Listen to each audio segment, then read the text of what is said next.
Please sit down. Welcome to Lansdowne. Good morning, everyone. I want to begin with a shout out. I think that's what the youngsters say nowadays. A shout out for a guy called Max Russell. Max lives in Nova Scotia, and he has just discovered us on YouTube. And he wrote a really affirming email to the office this week saying, "Great stuff. I'm going to tell all my Anglican friends," he's a member of the Anglican Communion, "about Lansdowne and its series in Deuteronomy." He also offered me advice on where the various places are in the wilderness wanderings. But Max, if you're awake in Nova Scotia, good on you. Isn't it great to think of our outreach through the preaching of our online ministry, YouTube and live streaming? So shout out for Max Russell in Nova Scotia, Canada. Is he awake? I don't know. But anyway, well done, Max.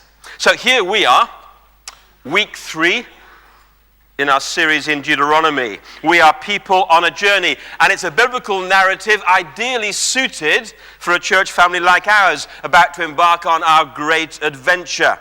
We even produced a motto card for this year. If you weren't here at the beginning of the year, there are lots of these still available. If you go into the foyer and ask the stewards or the welcomers for a motto card, it shows the map of the land that we're about to possess. Because from the summer, if you don't know already, you must have been asleep the last 2 years, but from this coming summer, we are going to role play the children of Israel in the wilderness as we move around Bournemouth.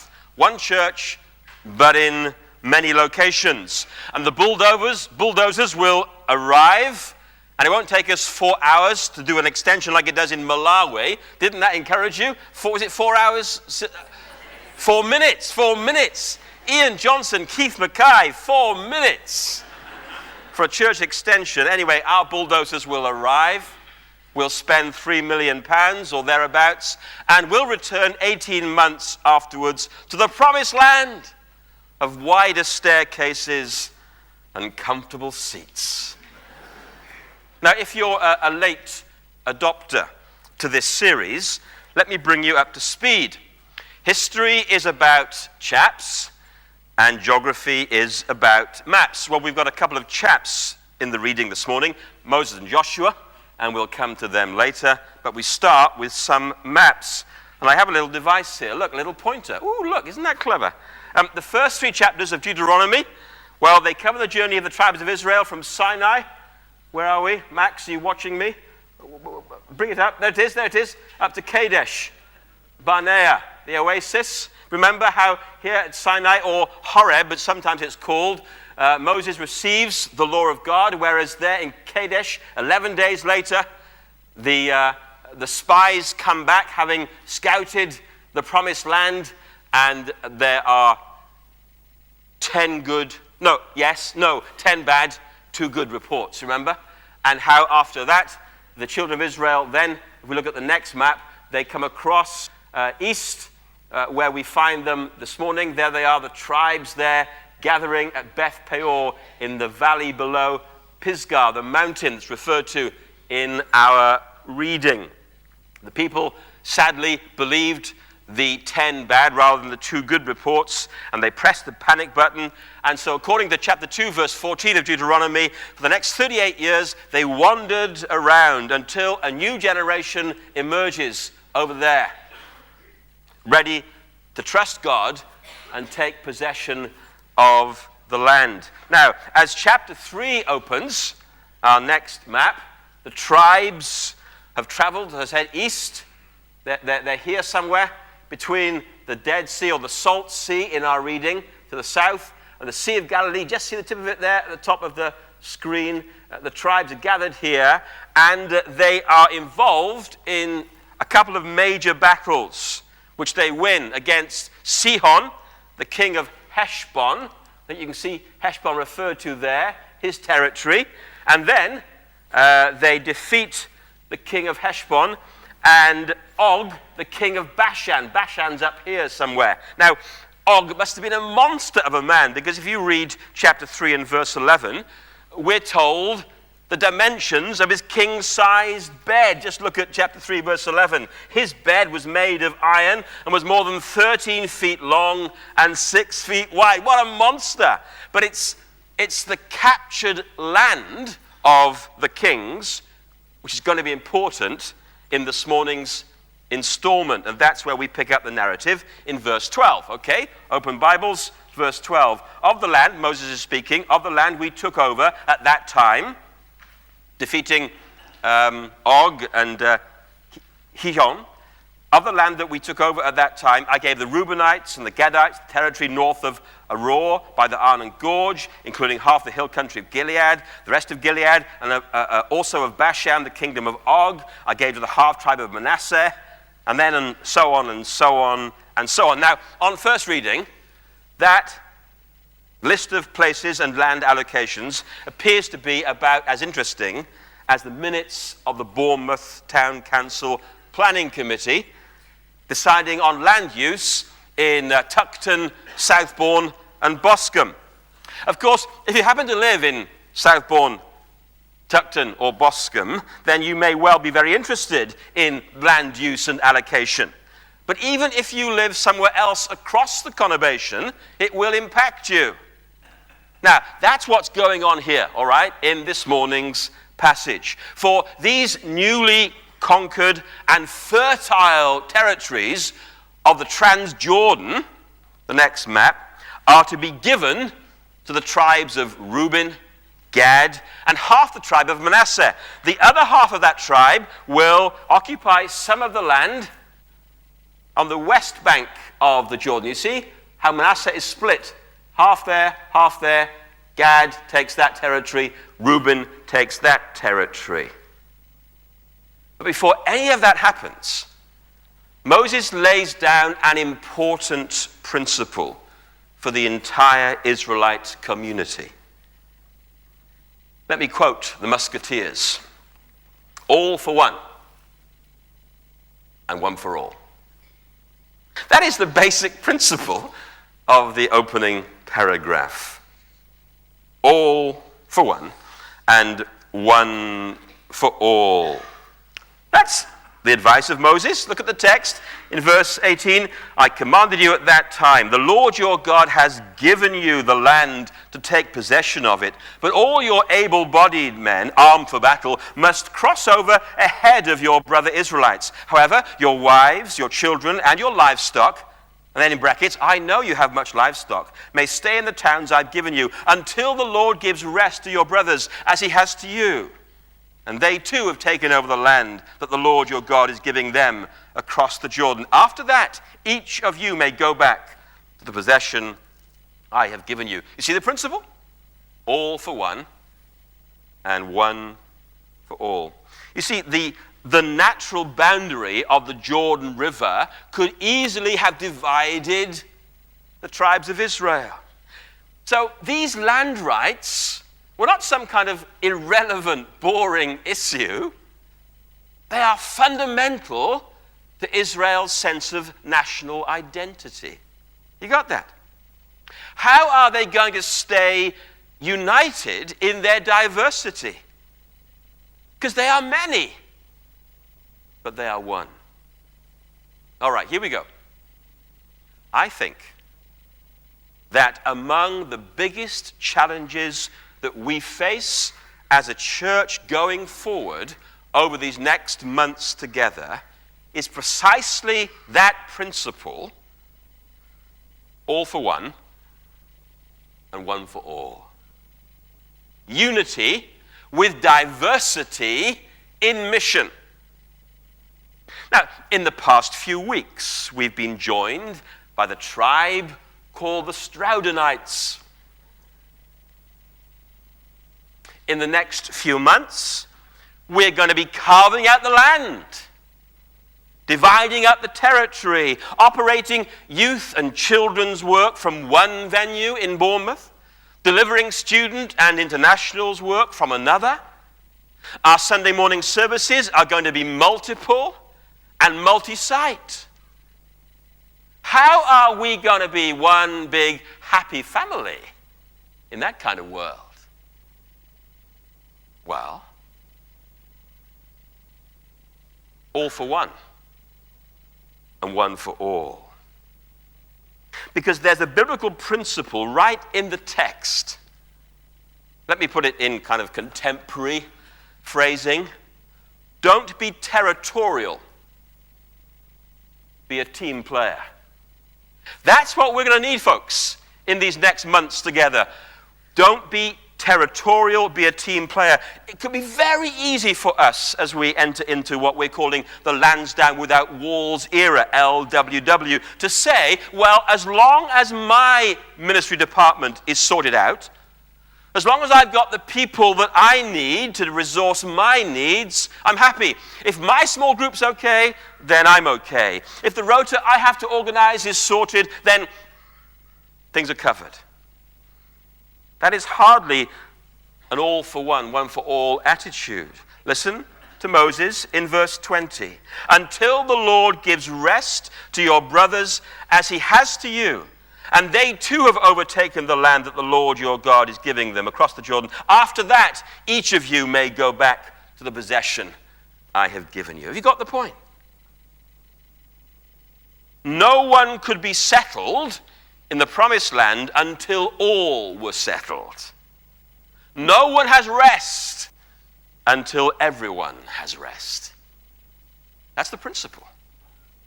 So while the women and children and livestock of the tribes of Reuben, Gad, and Manasseh could begin to get comfortable in their new surroundings across the Jordan, the fighting men had unfinished business to attend to. First, they had to help the other tribes who were about to cross the bank of the Jordan to win their battles in the promised land. Now, it was called the promised land because generations before Moses, God had made a promise to Abraham. And it contained two key elements: God's promise of a people in a place. Now here, that promise is being fulfilled. The hopes of an entire nation are wrapped up in this tiny strip of land by the Mediterranean.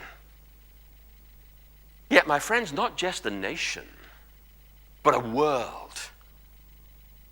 The hope of the world is wrapped up in these verses, in these chapters. For if you read the Old Testament through the lens of the New, then you will know that it's here, among the streets and villages and towns of Canaan, that God's Son, Jesus the Messiah, would live and die and be raised back to life.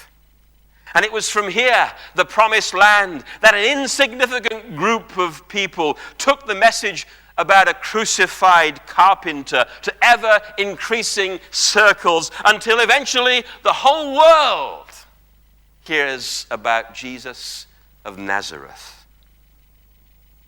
Christianity grows out of the soil of Hebrew history. Salvation is from the Jews. That's where it all begins. But Jesus is not just Israel's Savior. He is the world's. So, tremendous issues are at stake here as Moses parcels up, divides the land. Issues that have influenced the course of history and still shape it today, don't they? What is true today? People still fight over this land, just as they did then. For whatever we might make of the right of the state of Israel to exist, balanced by the right of the Palestinians to self-determination, we cannot avoid both its present and future significance. The Holy Land is massively significant. 3 of the great world religions lay claim to that sacred space: Judaism, Christianity, and Islam. So let me suggest some lessons from the principle of all for one and one for all. Here's the first. The owner of the land. Who owns the land? Look at your Bibles, verse 18. I commanded you at that time, the Lord your God has given you this land to take possession of it. God is the real owner. The land is his gift. Each tribe is but a tenant called to steward the earth with care. Did you notice that fascinating double reference to livestock in verse 19 and 20? However, your wives, your children, and your livestock, I know you have much livestock, may stay in the town I have given you. Sometimes you'd think that the 20th century invented ecology and environmentalism. But long ago, God was passionate about his creation, the land and the livestock. We, friends, we are not owners of planet Earth, but we are tenant farmers. That's why the Psalm repeatedly says, the earth is the Lord's and everything in it. That's what drives our environmental concerns as Christians. And that stewardship concept applies not just to the land, but to our possessions, homes, jobs, skills, time. It all comes from the Lord. It all belongs to him, and it should all be used for his glory. And so the issue is not how much of my life, my money, my family, my job, my time will I give to God, but how much of God's money, God's time, God's land I will keep for myself. Therefore, Israel is not above the other nations in this respect. She will take possession of her land as God's gift, just like the rest. Her status was not because she was cleverer or wiser or better than others. Israel's relationship to God, like the land she enjoyed, was the product of God's grace, a gift of his love. The result neither of racial or moral superiority. And what we have from God ourselves today, as people, as a church, as a nation, we do so because of his grace and for the benefit of others. Now this interdependence is underlined by a second lesson. The owner of the land, the unity of the land, until the Lord gives rest to your brothers as he has to you. One land which belongs to all, a shared community to which everyone contributes. I think the Africans have an interesting word called Ubuntu, or Ubuntu. It's the idea of the bond of sharing, which connects us, all of us, as human beings in community. Ubuntu. Now, what's the application for us today? Well, it seems to me to rule out two categories of Christians. Firstly, this principle of the unity of the land rules out isolationist Christians. They are an increasingly common species, contributing little to the benefit of the local church and then complaining when their needs are not being met. They treat the church like consumers doing a bit of retail therapy. They pick and choose what they want to make use of in the church's program. And these Lone Ranger types never seem to find a church which is either good enough or pure enough, conservative or charismatic enough, large or small enough, and they never stay around long enough to make it work.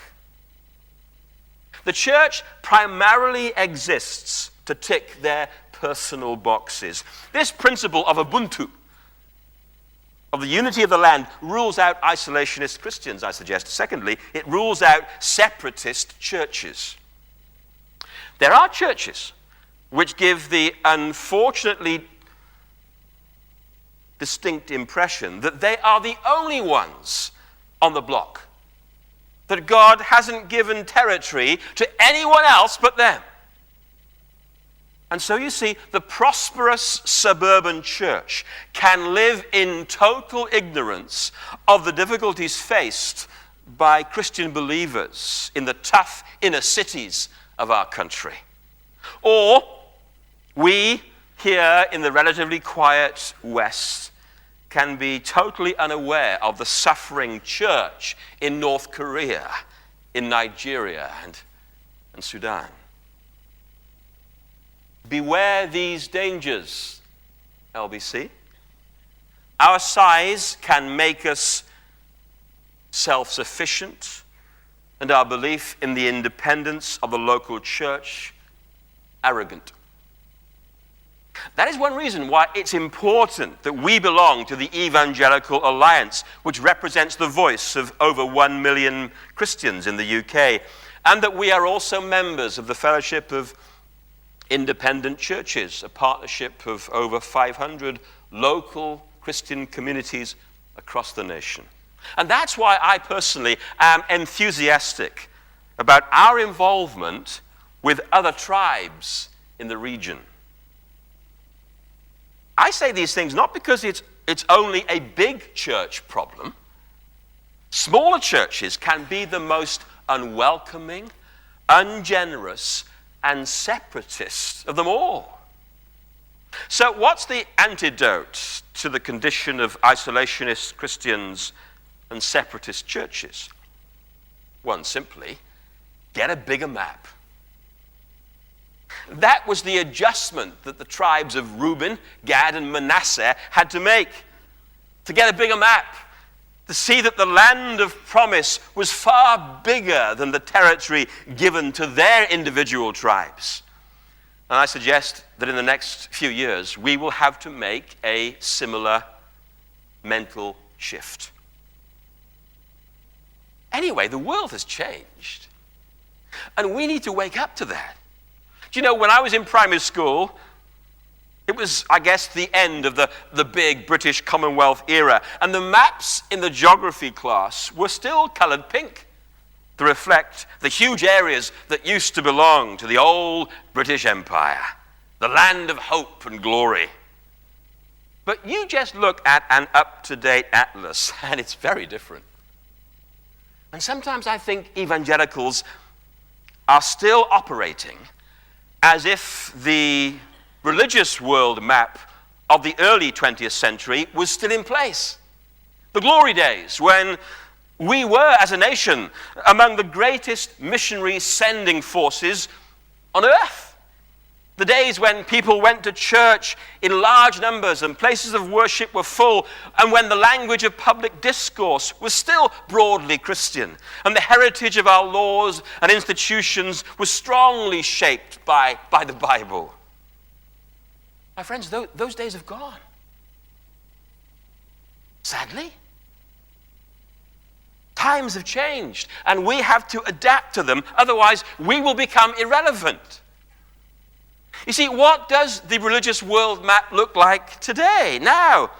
The reality is, we, Britain, UK, we are the nation that needs the gospel. We need missionaries to come to us. More than that, we are a post-Christian nation whose ethnic diversity and secularism demands a wholly different approach on our part to mission. My friends, we have to reimagine how to connect with this generation. And I can tell you, it's unlikely to be by the methods which were used in the 20th century. Of course, this changing world picture is good news as well as difficult.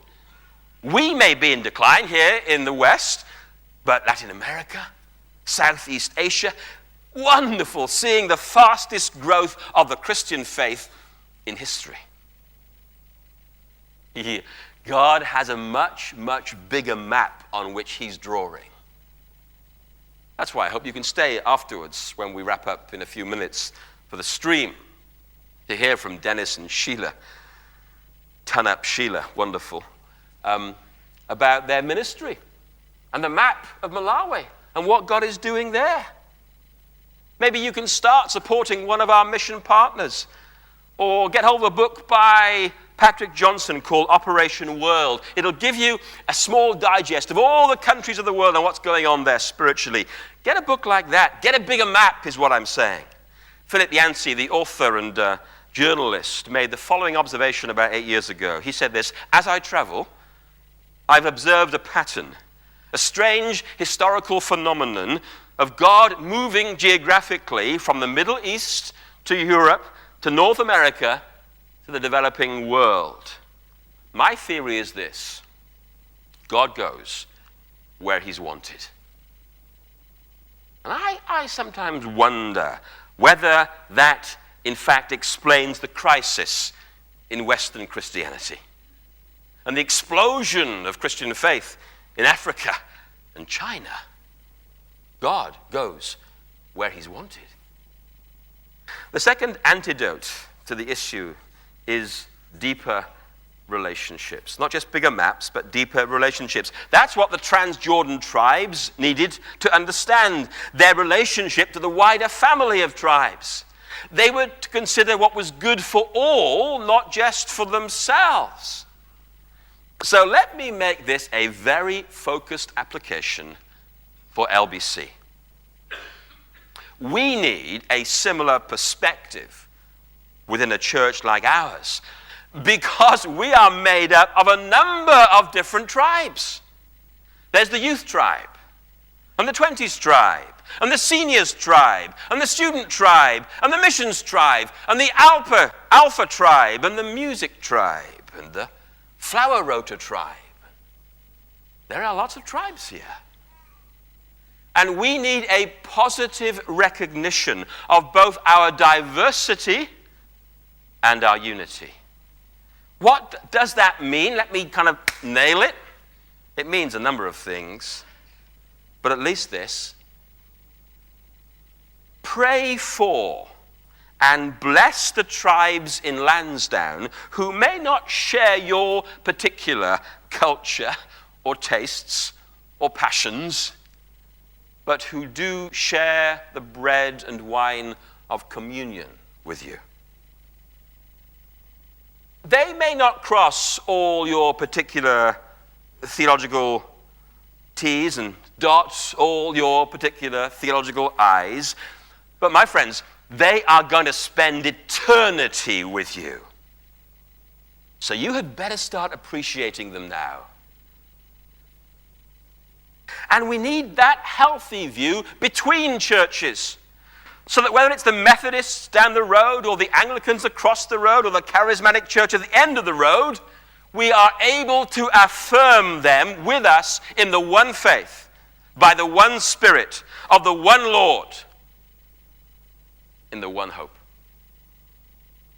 You see, whether we worship in jackets or in jeans, in ties or t-shirts, whether our Bible version is authorized version, NIV, RSV, or ESV, if Jesus is Lord and we love his truth and we preach his cross and resurrection, then we are one for all and all for one. Hey, time has nearly beaten me. Let's move on and deal very quickly with the second major paragraph from verses 21. It's not about maps, it's about chaps. Essentially, it's about succession planning. Moses is to be replaced by Joshua. Now, that was tough all round for Moses and Joshua and the people. Yet, in their uncertainty, they all had to realize, as we do too, the best is yet to be. The best is yet to be. It was best for Joshua. Even though filling Moses' sandals was never going to be easy, Joshua was God's man for the future. He therefore didn't need to live in the shadow of the great pioneer leader. God has different people for different eras. Moses' task had been preparation. Joshua's task was possession. But if he's going to handle that future, then he needs to what? Learn from the past, verse 21. That's the reassurance that Moses gives him there. At that time, I commanded Joshua, you've seen with your own eyes all the Lord your God has done to these two kings. The Lord will do the same to all the kingdoms over there where you are going. Don't be afraid of them. The Lord your God himself will fight for you. You see, for Joshua, the past would be a great teacher. He had to learn from it. He'd seen how God had triumphed over their enemies. That wasn't a fluke. The big monster Og and the king of Heshbon.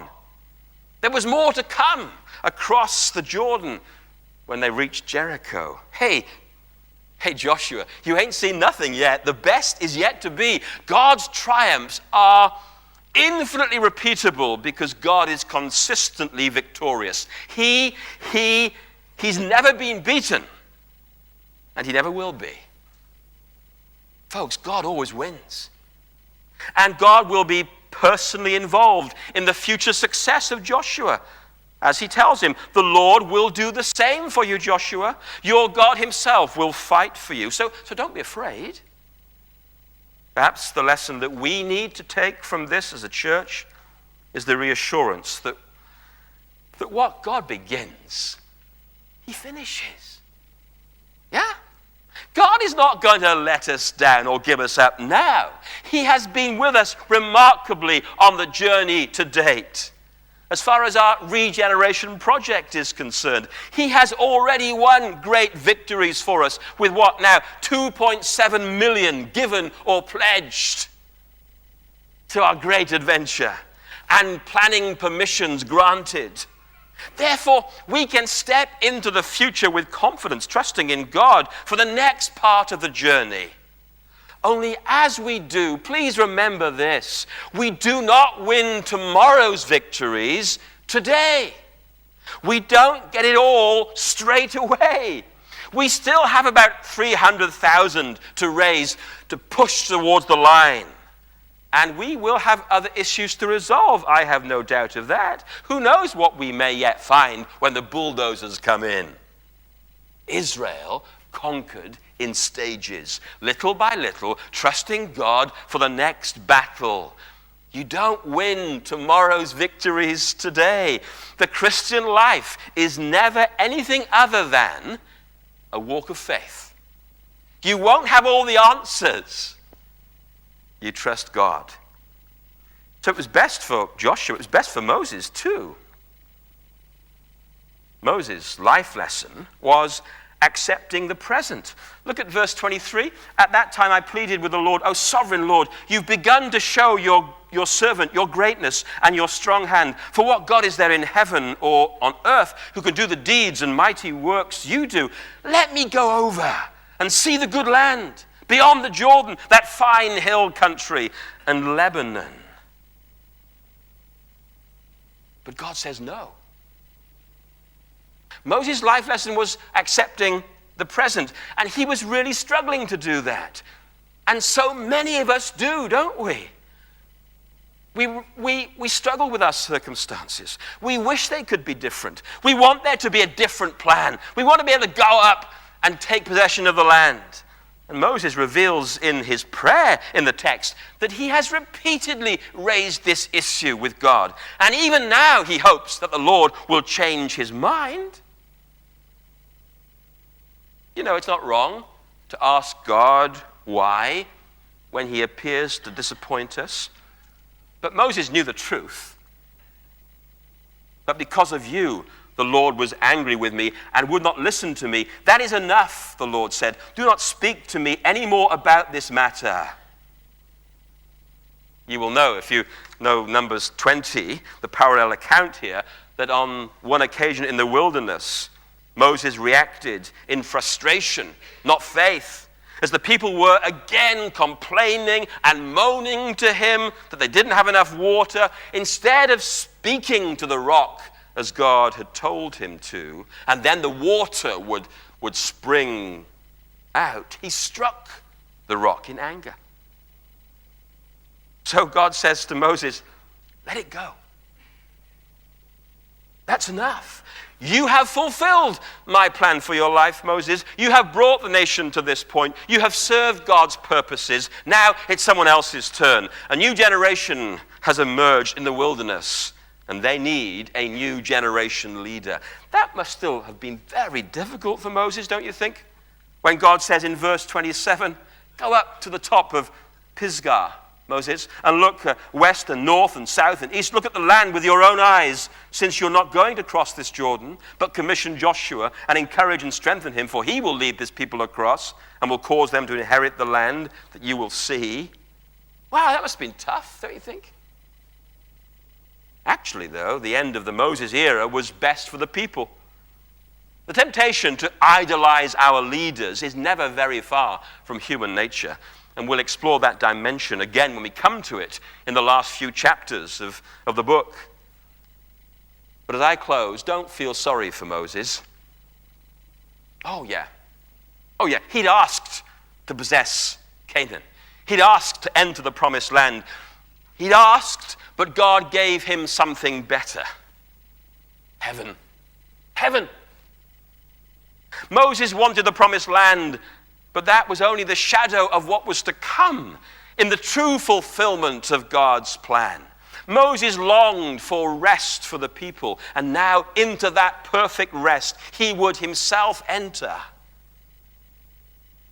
Let me say this, whoever we are, whatever stage of life we are at, God always has something better for us. Not this Jordan, Moses, said the Lord. You are going to cross the Jordan of death. And you know, the next time we meet Moses in the Bible, guess where he is?